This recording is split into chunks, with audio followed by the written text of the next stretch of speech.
ప్రతి మానవులకి రాజభోగులు సిద్ధించుకోవడానికి మహాదోహదపడుతూ ఉండే విశిష్టత. ఇది పరమశివుని మెప్పు పొందడానికి పంచగవ్యం అంటే 5 గవ్వల విశిష్టతలు. అంటే మనకి ప్రత్యేకించి మనం శంకులో పోయింది తీర్థం ఎలా అవదో అట్లా పంచగవ్యాలు జల విశిష్టతలు వేసి చేసి ఆ జల విశిష్టతో ఈ కార్తీక మాసం వస్తుంది. పరమశివుడికి చాలా యోగదాయకమైన విశిష్టత.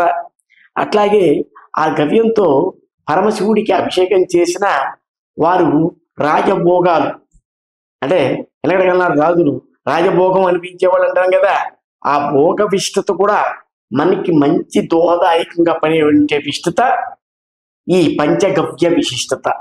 ఇది అభిషేకం చేసిన వారికి యోగదాయకంతో పాటు రాజయోగం కూడా సిద్ధిస్తుంది. అంతటి మహావిశిష్టత పంచగవ్య విశిష్టత. ఆ గవ్వల్లో రకాలు ఉంటాయి.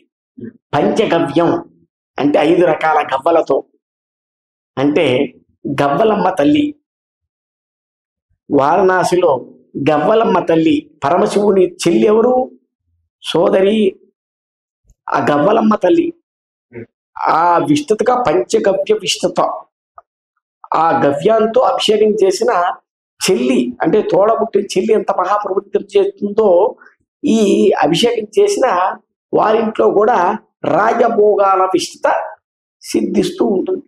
అంతటి యోగదాయకమైనది. వాటర్లో ఈ 5 గవ్వాలను విశిష్టతగా దాంట్లో వేసి కలిపి గంగాజల విశిష్టత చేసి పరమశివునికి అభిషేకం, శివాలయంలో అభిషేకం కావించిన వాళ్ళకి యోగదాయకమైన విశిష్టత చేకూరుతూ ఉంటుంది.